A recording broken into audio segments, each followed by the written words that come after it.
Chemistry में जितने भी एलिमेंट होते हैं उनकी प्रॉपर्टी को समझने के लिए सबसे अच्छा माध्यम है पीरियोडिक टेबल। तो पीरियोडिक टेबल को आप कैसे समझें, उसके लिए कितने अच्छे अच्छे ऐप्स अवेलेबल हैं। तो मैंने एक ऐप डाउनलोड किया है जो बहुत ही अच्छा है। यहाँ आप देख सकते हैं कि टॉप पे मेन है, ग्राफ है, सर्च है, एटॉमिक है, इमेज है, मैप है, डॉक्यूमेंट है, टूल बॉक्स है। इसमें जो मेन है, जब तक आप मेन पर क्लिक करेंगे तो ये फ्रंट पेज आपका ऐसा दिखेगा। अगर आप ग्राफ को क्लिक करेंगे तो ये दिखेगा आपको। सर्च पे जाकर के आप किसी भी एलिमेंट को सर्च कर सकते हैं।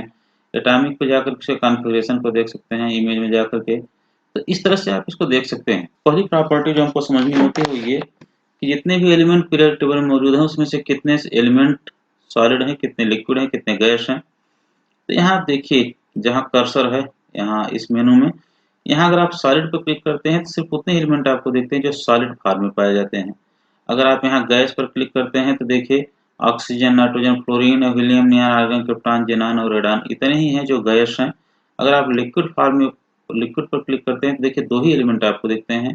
ब्रोमीन है जो लिक्विड फॉर्म में होता है और मरकरी लिक्विड फॉर्म में पाया जाता है। अगर आप सिंथेटिक पे जाकर के क्लिक करते हैं तो इतने एलिमेंट हैं जो नेचुरली नहीं अकर होते। इसमें देखिए ये एलिमेंट जो है टेक्टिनियम, ये डी ब्लॉक का एलिमेंट है, नेचुरली एग्जिस्ट नहीं करता। और ये सब एलिमेंट हैं 43। ये बहुत इंपॉर्टेंट इसलिए है क्योंकि अगर आपसे पूछा जा सकता है कि कौन सा एलिमेंट इसमें से है, 4-5 एलिमेंट दे रहे हैं, पूछा जाए कि कौन सा एलिमेंट इसमें से है जो नेचुरली एग्जिस्ट नहीं करता, सिंथेटिक है तो टेक्टिनियम है। वैसे 104 से लेकर के इधर जितने भी एलिमेंट हैं सब सिंथेटिक एलिमेंट ही हैं। तो आप ये देख सकते हैं कि किस तरह से आप पता कर सकते हैं कि कौन सा सिंथेटिक एलिमेंट है, कौन सा गैस है, कौन सा लिक्विड है, कौन सा सॉलिड है। इसके साथ ही साथ जो अगला नेक्स्ट स्टेप होता है वो होता है कि किसी एटम का इलेक्ट्रॉनिक कॉन्फ़िगरेशन कैसे किया जाता है। तो देखिए यहाँ दो तरह का बहुत अच्छा फीचर दिया गया है। मेन में जाकर के आप यहाँ देखिए एटॉमिक में जाइए तो एटॉमिक जैसे जाते हैं दो तरह का फीचर बहुत ही बेहतरीन दिया गया है। पहला फीचर दिया गया है, देखिए यहाँ आप अफबाउ प्रिंसिपल के अकॉर्डिंग यहाँ 1 2 3 4 5 6 7 8 सेल हैं, एस पी डी एफ सब सेल हैं। वहाँ नीचे ऑर्बिटल्स दिए गए हैं। तो यहाँ हाइड्रोजन का कॉन्फ़िगरेशन दिया गया है 1s1। तो देखिए एक इलेक्ट्रॉन इसमें है। आप यहाँ से बढ़ाते जाएंगे तो हीलियम आ जाएगा, नियॉन, आर्गन, क्रिप्टॉन, जेनॉन और सबका कॉन्फ़िगरेशन यहाँ आपके सामने आता जाएगा 1s2 2s2 2p2। इस तरह से अगर आप नाइट्रोजन पर आ गए तो 2p3, ऑक्सीजन पे आ गया तो 2p4 और फ्लोरीन पे आ गया तो 2p5, नियॉन पे आ गया तो 2p6। तो इस तरह से आप इलेक्ट्रॉनिक कॉन्फ़िगरेशन किसी भी एलिमेंट के इलेक्ट्रॉनिक कॉन्फ़िगरेशन आप यहाँ से देख सकते हैं। जिस भी एलिमेंट पर आप कर्सर ले जाकर के क्लिक करेंगे वहाँ उसका इलेक्ट्रॉनिक कॉन्फ़िगरेशन आपके सामने दिखने लगेगा। ठीक इसी तरह से अगर आप इसका डायग्राम देखना चाहते हैं कि न्यूक्लियस में क्या पाया जाता है, बाहर के शेल में कितने इलेक्ट्रॉन हैं, तो यहाँ जहाँ कर्सर वहाँ डायग्राम का ऑप्शन है, आप इस पर क्लिक कर दीजिए। देखिए हाइड्रोजन का कॉन्फ़िगरेशन दिखा रहा है। हाइड्रोजन के न्यूक्लियस में एक प्रोटॉन है, न्यूट्रॉन कोई नहीं है, बाहर एक इलेक्ट्रॉन उसका ट्रेवल कर रहा है। अब जैसे आप दूसरा एलिमेंट सेलेक्ट करेंगे उसका दिखाने लगेगा। हीलियम का आप देख सकते हैं 2 इलेक्ट्रॉन, दो न्यूट्रॉन, 2 प्रोटॉन न्यूक्लियस में है, 2 इलेक्ट्रॉन आउटसाइड में है। लिथियम, बेरिलियम, बोरान, कार्बन, आप कार्बन का देख लीजिए। फर्स्ट शेल में 2 इलेक्ट्रॉन ट्रेवल हैं उसके, सेकंड शेल में 4 इलेक्ट्रॉन है तो कुल 6 इलेक्ट्रॉन हो गए। इस तरह से आप इलेक्ट्रॉनिक कॉन्फ़िगरेशन किसी भी एलिमेंट का यहाँ क्लिक करके देख सकते हैं कि किस तरह से न्यूक्लियस में कितने प्रोटॉन है, उसके पहले शेल में कितने इलेक्ट्रॉन, उसके दूसरे शेल में कितने इलेक्ट्रॉन हैं। और वहीं अगर आप बॉक्स नोटेशन पर आएंगे तो आपको ये दिखने लगेगा कि किस एलिमेंट के किस सबसेल में कितने इलेक्ट्रॉन हैं। और आप उस सबसेल पर क्लिक करके देखिए, सबसे अच्छा फीचर है कि उस सबसेल पर क्लिक करके आप उसके डिटेल एनएलएमएस को समझ सकते हैं। देखिए आप यहाँ देख सकते हैं L is equal to 0, M is equal to 0, N is equal to 2। जैसे मैं इस 2p पर आता हूँ, देखिए L की वैल्यू 1, M की वैल्यू 1, N की वैल्यू 1। तो आप यहाँ से एजीमुथल, प्रिंसिपल जितनी तरह के क्वांटम नंबर होते हैं उनको आप यहाँ समझ सकते हैं। तो ये सब फीचर्स इसमें दिया गया है। फिर आप मेन पर आ जाइए। अगर आप एलिमेंट के बारे में जानना चाहते हैं डिटेल, तो नेक्स्ट जो टूल बार है वहाँ देखिए metalloids, alkali metal, transition metal, non metal, alkali earth metal, metals, halogen, noble gases and transactinides लिखा गया है। आप इसमें से किसी पर भी क्लिक कर, सपोज कीजिए मैं हैलोजन क्लिक करता हूँ तो हैलोजन के बारे में लिखने लगता है कि कौन कौन से एलिमेंट होते हैं जिनको हैलोजन कहते हैं। तो रिएक्टिव नॉन मेटल्स हैं ये, और that are in the 17th group 17 था द पीरियोडिक टेबल। तो यहाँ fluorine, chlorine, bromine, iodine, astatine आपको देखेंगे जो हाइड्रोजन्स हैं। अगर आप नोबेल गैस पर यहाँ क्लिक कर दीजिए तो देखिए यहाँ लिखा है element belonging to group 18 of the periodic table. तो helium, neon, argon, krypton, xenon, radon ये सब ग्रुप 18 के एलिमेंट हैं। आप यहाँ से देख सकते हैं। अगर आप चाहें एल्कली मेटल कौन सा है तो यहाँ क्या लिखा है, जैसे आप एल्कली मेटल पर क्लिक करेंगे a metal in which first column of periodic table, तो यहाँ hydrogen, lithium, sodium, potassium, rubidium, caesium, francium. इसको याद करने का सबसे सिंपल तरीका है, यहाँ से हाइड्रोजन छोड़कर करिए lithium, sodium, potassium, rubidium, caesium, francium को कि लीना, कपूर, रायबरेली से फरार, ऐसे आप याद कर सकते हैं। ये सब ट्रिक है याद करने के। इस तरह से अगर आप ट्रांजिशन एलिमेंट कहते हैं तो उसके बारे में डिस्क्रिप्शन आ जाता है। अगर आप नॉन मेटल्स के बारे में कहते हैं तो उसके बारे में डिस्क्रिप्शन आ जाता है। एल्कली अर्थ मेटल के बारे में कहते हैं जो कि बेरिलियम, मैग्नीशियम, कैल्शियम, ये स्ट्रांशियम, बैरियम, रेडियम, इसके बारे में डिस्क्रिप्शन आ जाता है डिटेल में। इसके साथ ही साथ अगर आप यहाँ नीचे आए देखो ऑप्शन है, यहाँ आप डिस्प्ले मोड है, आप डिस्प्ले मोड पर क्लिक करते हैं तो बहुत सारे ऑप्शन आपके सामने ओपन हो जाते हैं। पहला है बेसिक प्रॉपर्टीज। तो एटॉमिक मास के आधार पर, डेंसिटी के आधार पर, इलेक्ट्रॉनिटी के बेसिस पर, बॉइलिंग पॉइंट और मेल्टिंग पॉइंट सारे एलिमेंट का दिया रहेगा। मैं किसी एक पर से इलेक्ट्रोनेगेटिविटी पर क्लिक करता हूँ तो आप देखिए यहाँ एक स्केल आ गया है जिसमें लिख रहा है कि हाईएस्ट इलेक्ट्रोनेगेटिविटी उसकी होती है जो रेड से रिप्रेजेंट किया गया है। तो आप इस यहाँ पीरियोडिक टेबल में देख सकते हैं कि फ्लोरीन सबसे डार्क रेड है तो सबसे ज्यादा इलेक्ट्रोनेगेटिव फ्लोरीन की होगी पीरियोडिक टेबल में, उससे कम ऑक्सीजन की होगी, उससे कम नाइट्रोजन की होगी। और यहाँ आप इस स्केल में देख सकते हैं कि जो ब्लू से दिखाया गया है सबसे कम इलेक्ट्रोनेगेटिव उसकी है, तो ये फ्रांसियम जो है उसकी इलेक्ट्रोनेगेटिव सबसे कम आपको दिखेगी। इसी तरह से डिस्प्ले मोड में जाकर के बेसिक प्रॉपर्टी में आप दूसरी प्रॉपर्टी को देख सकते हैं। सपोज कीजिए कि मैं एटॉमिक मास देखना चाहता हूँ तो कहेगा कि सबसे ज्यादा मास उसका जिसका रेड से दिखाया गया है तो ये एलिमेंट है, देखिए 104, 105, 106, 107, 108 लाइक सो एंड सो। तो इन सब एलिमेंट का मास बहुत ही ज्यादा होता है, इसीलिए ये सब रेडियो एक्टिव होते हैं। और मास आप हम सभी जानते हैं कि मास न्यूक्लियस के अंदर जो प्रोटॉन और न्यूट्रॉन होते हैं उस पर डिपेंड करता है, तो इसलिए बहुत ही एक्टिव एलिमेंट कहे जाएंगे। इस तरह से अगर आप डिस्प्ले मोड में जा करके दोबारा से दूसरी प्रॉपर्टी को चेक करना चाहें कि इसका बॉइलिंग पॉइंट किसका सबसे ज्यादा है तो आपको यहाँ देखिए टंगस्टन का बॉइलिंग पॉइंट, एक्टिनियम का बॉइलिंग पॉइंट, जो डी ब्लैक एलिमेंट इनका सबसे ज्यादा बॉइलिंग पॉइंट पर होता है। ठीक इसी तरह से अगर आप परमानेंस देखना चाहें कि कौन अर्थ क्रस्ट में सबसे ज्यादा पाया जाता है तो यहाँ रेड में जो दिखाया गया है वो सबसे ज्यादा अर्थ क्रस्ट में पाया जाता है। तो यहाँ से पता चलता है कि सबसे ज्यादा अर्थ में ऑक्सीजन, अर्थ के क्रस्ट में पपड़ी में सबसे ज्यादा ऑक्सीजन पाया जाता है दूसरे एलिमेंट के कंपैरिजन में। ठीक इसी तरह से अगर आप दूसरे तरीके से वर्णन देखना चाहें कि सन में कौन सबसे ज्यादा पाया जाता है तो यहाँ रेड में देखिए हाइड्रोजन है जो सन में बहुत ज्यादा पाया जाता है, इसलिए वहाँ न्यूक्लियर फ्यूजन होता है, हाइड्रोजन हाइड्रोजन मिलकर के हीलियम बनता रहता है। इसी तरह से अगर आप डिस्कवरी वाइज देख सकते हैं किस स्टेट को किसकी डिस्कवरी, जैसे आप क्लिक करेंगे आ जाएगा। अगर आप इलास्टिक प्रॉपर्टी देखना चाहें कि कौन कितना ज्यादा इलास्टिक है तो उससे पता चल जाएगा। अगर आप इलेक्ट्रिकल प्रॉपर्टी देखना चाहें तो इलेक्ट्रिक कंडक्टिविटी पर क्लिक करेंगे तो सबसे ज्यादा जो कंडक्टिव एलिमेंट होगा उसके बारे में आपको दिखने लगेगा। देखिए यहाँ कॉपर और सिल्वर सबसे ज्यादा कंडक्टिव हैं, उनसे कम कंडक्टिविटी देखिए कंडक्टिविटी रेड की सबसे ज्यादा है और येलो जो है उनकी इन बिटवीन है।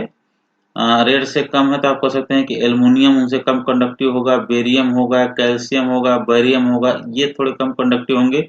लेकिन मोस्ट कंडक्टिव जो है वो कॉपर है और सिल्वर है। तो सिल्वर चूंकि बहुत ही कॉस्टली होता है इसलिए इसको छोड़ दिया जाता है, और कॉपर और एल्युमिनियम को इलेक्ट्रिकल वायर में इसीलिए यूज किया जाता है क्योंकि इनकी कंडक्टिविटी सबसे ज्यादा होती है, जो आप यहाँ से देख करके समझ सकते हैं। डिस्प्ले मोड में जाकर के आप दूसरी प्रॉपर्टी को भी देख सकते हैं।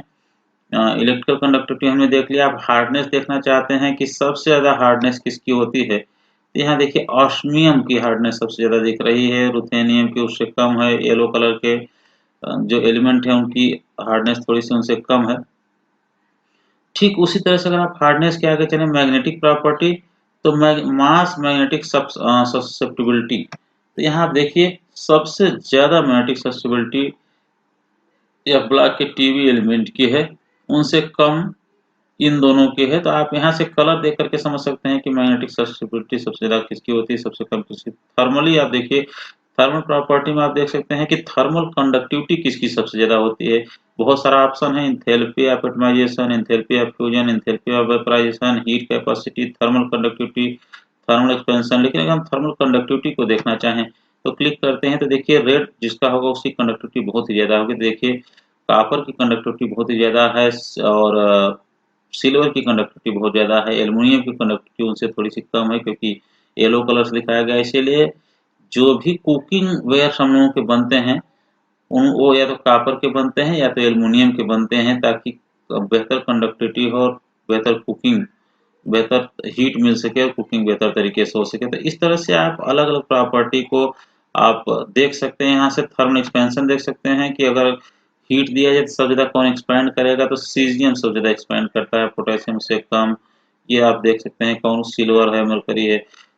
मरकरी भी देखिए येलो है, तो इसका एक बहुत बड़ा फायदा है कि मरकरी मरकरी चूंकि येलो कलर में दिखाया गया, इसका मतलब कि इसका भी एक्सपेंशन बहुत होता है, अच्छा खासा होता है। तो इसीलिए मरकरी को थर्मामीटर में यूज किया जाता है कि जैसे थर्मामीटर को आप बॉडी में रखते हैं, बॉडी टेम्परेचर से हीट होने के बाद वो एक्सपैंड होने लगता है और उसका राइज होने लगता है वॉल्यूम। तो आपको दिखता है कि कितना टेम्परेचर हो गया, बॉडी का टेम्परेचर क्या है, या जिस भी आइटम का टेम्परेचर आप मेजर करना चाहते हैं, जिस भी ऑब्जेक्ट का टेम्परेचर मेजर करना चाहते हैं, उसके टेम्परेचर को आप मेजर कर सकते हैं। तो इस तरह से आप डिस्प्ले मोड में जा करके अलग अलग प्रॉपर्टीज को देख सकते हैं। डिफॉल्ट व्यू को आप देख सकते हैं, यहाँ कलर है। इसके बाद यहाँ क्या है, डिफॉल्ट में मेन प्रॉपर्टीज में आप देखिए कि मेन प्रॉपर्टी जो एलिमेंट की प्रॉपर्टी होती है उसमें देखिए main property, other property, isotope, compound, spectra, reaction, production, atomic mass data, atomic reference data, naming. तो मैं इसमें एक को लेता हूँ। अगर आप आइसोटोप जानना चाहें कि कौन किसका आइसोटोप बनाता है कि नहीं बनाता है, तो आप देखिए जिस भी एलिमेंट को ले जाएंगे, मैंने आइसोटोप को यहाँ से सिलेक्ट कर लिया। इसके बाद में कर्सर ले गया हाइड्रोजन पर, तो हाइड्रोजन के जितने भी आइसोटोप होंगे, हाइड्रोजन का प्रोटियम, ड्यूटेरियम, ट्राइटियम, सारे आइसोटोप्स दिखाने लग गया है। इस तरह से अगर आप कार्बन के आइसोटोप को देखें तो जैसे आप कार्बन पर क्लिक करेंगे, कार्बन का एक आइसोटोप C12, C13, C14 और सबका नाम बताने लग गया है कि कार्बन के ये सब आइसोटोप्स पाए जाते हैं। इसी तरह से आप अगर फ्लोरीन का आइसोटोप देखना चाहें तो देख सकते हैं, किसी का भी आइसोटोप आप देखना चाहें। फ्लोरीन के देखिए F18, F19 दो आइसोटोप पाए जाते हैं। तो किसी भी एलिमेंट पर जाकर के आप अगर क्लिक करते हैं तो उसके आइसोटोप को एक्सप्लेन करने लगता है और बताने लगता है कि उस एलिमेंट के कितने आइसोटोप पाए जाते हैं, उसका कितना परसेंटेज होता है। अगर हम रिएक्शन की बात करें, इसी ऑप्शन में डिफॉल्ट पेज में जा करके यहाँ मेन प्रॉपर्टी के बाद अदर प्रॉपर्टी, आइसोटोप, कंपाउंड, तो अगर मैं रिएक्शन की बात करता हूँ तो ये बताएगा कि कौन सा ज्यादा रिएक्टिव होता है, कौन सा कम रिएक्टिव होता है, कौन सा रिएक्टिव नहीं होता। जैसे inert gases helium, neon, argon, krypton, जेनरॉन, रेडॉन जो होते हैं उनका ऑक्टेट कंप्लीट होता है तो इनको इनर्ट होना चाहिए, इनको रिएक्शन नहीं करना चाहिए। तो मैं हीलियम पर क्लिक करता हूँ, देखिए helium is chemically unreactive, neon normal condition में not reactive, argon argon is not reactive, krypton is not reactive क्योंकि इनके ऑक्टेट कंप्लीट हैं। लेकिन अगर आप जेनान पे जाते हैं तो जेनान रिएक्ट करता है, इसलिए जेनान के क्लोराइड बनते हैं HCF2, HCF4, HCF6। और ये पढ़ना है BSc में कि कौन कौन से जेनान क्यों रिएक्ट करता है, जेनान के कौन कौन से एलिमेंट से रिएक्शन होते हैं। तो देखिए फ्लोरीन से रिएक्शन है जबकि दूसरे हाइड्रोजन से रिएक्शन नहीं है, तो उसके रीजंस हैं कि क्यों ऐसा रिएक्शन होता है, किसी से रिएक्शन नहीं होता है। इस तरह से अगर आप ऑक्सीजन पर जाकर के क्लिक कीजिए कि ऑक्सीजन किसी से रिएक्ट करता है, तो देखिए ऑक्सीजन के बहुत सारे रिएक्शन आ गए। ऑक्सीजन हाइड्रोजन से कैसे रिएक्ट करता है, ऑक्सीजन फ्लोरीन से कैसे रिएक्ट करता है। अगर मैं कार्बन पे जाकर के देखूं जो मोस्ट रिएक्टिव एलिमेंट है, सॉरी कार्बन पे जाकर के हम देखें जिसके बहुत सारे कंपाउंड पाए जाते हैं, तो देखिए कार्बन के रिएक्शन की एक पूरी सीरीज यहाँ भरी पड़ी है। जिसमें आप देख सकते हैं कार्बन ऑक्सीजन से रिएक्ट करके CO2, कार्बन ऑक्सीजन से रिएक्ट करके CO2 गैस, इस तरह से कार्बन हाइड्रोजन से रिएक्ट करता है, किस तरह से कार्बन दूसरे एलिमेंट से किस तरह से रिएक्ट करता है। तो सीरीज ऑफ रिएक्शंस आपको देखने को मिलेंगे। अगर आप लिथियम में जाकर के देखें तो यहाँ आपको अलग अलग रिएक्शन, लिथियम ऑक्सीजन से कैसे रिएक्ट करता है, लिथियम फ्लोरीन से कैसे रिएक्ट कर सकता है, लिथियम H2SO4 कैसे रिएक्ट करता है। सोडियम को आप देख सकते हैं जो कि एक मेटल होता है और हाईली रिएक्टिव होता है। तो आप देखिए कि यहाँ सोडियम ऑक्सीजन से कैसे रिएक्ट करता है, सोडियम H2SO कैसे रिएक्ट करता है। सोडियम की चर्चा मैंने इसलिए की क्योंकि सोडियम को जब भी आप देखते हैं तो सोडियम की रिएक्शन के कारण को हम देखते हैं। जब सोडियम एक्सट्रैक्ट बनाते हैं, एक्सपेरिमेंट करते हैं एलिमेंटल एनालिसिस के लिए, तो हम जानते हैं कि सोडियम को जैसे ही एक ड्रॉप भी आप वाटर डालिए तो ब्लास्ट कर जाता है। उसका क्या रीजन है उसको भी हम लोग डिटेल में देख सकते हैं। इस तरह से यहाँ आप जा करके प्रोडक्शन देख सकते हैं, कौन कहाँ मिलता है, अकरेंस क्या है। किसी भी एलिमेंट पर आप क्लिक कीजिए तो उसके डिटेल अकरेंस के बारे में यहाँ आ जाएगा। डेटा आपके सामने, यहाँ आप आकर के एटॉमिक रेफरेंस नेमिंग देख सकते हैं कि कौन कहाँ किस नाम से जाना जाता है। ये देखिए हीलियम, इन सब के बारे में डिटेल में आप समझ सकते हैं। जो एक ऑप्शन है यहाँ इमेज का, आप अगर इमेज पे क्लिक करें तो किस तरह की इमेज दिखते हैं। सपोज कीजिए कि मैं सिलिकॉन की इमेज देखना चाहता हूँ तो कैसा इमेज दिखेगा। हम आपको कार्बन की इमेज ला करके दिखाते हैं। कार्बन के ग्रेफाइट फॉर्म होते हैं, कार्बन के 2-3 डायमंड होता है। तो कार्बन जैसे मैंने क्लिक किया, देखिए ग्रेफाइट का स्ट्रक्चर ऐसा कुछ दिखता है, कार्बन डायमंड का स्ट्रक्चर कुछ ऐसा दिखता है। तो अगर हम ऑक्सीजन को देखें तो ऑक्सीजन 2 फॉर्म होता है, ऑक्सीजन लिक्विड फॉर्म होता है, ऑक्सीजन गैस फॉर्म होता है। ऑक्सीजन देखिए गैसियस फॉर्म में है जो ऐसा दिखता है, और नीचे ऑक्सीजन लिक्विड आता है कॉलम। अगर इसको क्लिक करते हैं देखिए यहाँ कुछ बबल्स जैसे दिख रहे हैं जो लिक्विड फॉर्म ऑक्सीजन को रिप्रेजेंट करता है। तो एक्टिव एलिमेंट का जो डिस्टेंस है उसके इमेज को हम यहाँ से देख सकते हैं। इस तरह से आप डॉक्यूमेंट्स में जा करके, यहाँ से जाकर के आप एक एक एलिमेंट की डिटेल प्रॉपर्टी को जाकर के समझ सकते हैं। आप यहाँ देखिए chemical makeup of the human body किससे किससे बना होता है, जाकर के एलिमेंट को देख सकते हैं। आप यहाँ लेंथेनाइट सीरीज को जाकर के देख सकते हैं क्या होता है लेंथेनाइट सीरीज, कहाँ कहाँ से एलिमेंट, कौन कौन से एलिमेंट पाए जाते हैं, उसके बारे में डिटेल में देख सकते हैं। हाइड्रोजन्स क्या होते हैं आप उनके बारे में आकर के यहाँ पढ़ सकते हैं। तो सबके डिटेल डिस्क्रिप्शन यहाँ दिए गए हैं। आप डिस्क्रिप्शन अगर पढ़ना चाहें तो यहाँ आकर के देख सकते हैं। और अगर यहाँ देखिए टूल बॉक्स का एक ऑप्शन है, यहाँ बहुत सारे डेफिनेशंस और सारी चीज़ें से अवोगाड्रो लॉ अगर आप जानना चाहते हैं तो जैसे आप इस पर क्लिक करेंगे उसके बारे में डिटेल डिस्क्रिप्शन आपको मिल जाएगा। इस तरह से बॉयल्स लॉ क्या होता है मिल जाएगा, चार्ल्स लॉ क्या होता है मिल जाएगा, गैस लॉ क्या होता है, ग्राहम्स लॉ क्या होता है, ऑस्मोटिक प्रेशर क्या होता है। आप यहाँ से जाकर के उसका फार्मूला और उसका डिटेल रिएक्शन को फाइंड आउट कर सकते हैं। तो मैं ये कह सकता हूँ कि ये एक बहुत अच्छा पीरियोडिक टेबल है। इससे आप पीरियोडिक प्रॉपर्टी को बहुत आसानी से स्टडी कर सकते हैं, समझ सकते हैं डिटेल में, और आपके पढ़ने में बहुत ही सहायक होगा। मैं इस पीरियोडिक टेबल को अपने डिस्क्रिप्शन लिंक में डाल देता हूँ। अगर आप इसको डाउनलोड करके रखना चाहते हैं, देखना चाहते हैं, पढ़ना चाहते हैं, समझना चाहते हैं तो डेफिनेटली आप इसको समझ सकते हैं। और एट लास्ट मैं आपसे रिक्वेस्ट करूंगा कि केमिस्ट्री विद सूबेदार चैनल को आप सब्सक्राइब करें। मैं लगातार ऐसे ही वीडियो आपके लिए अच्छे लेकर के आता रहूंगा। Thank you.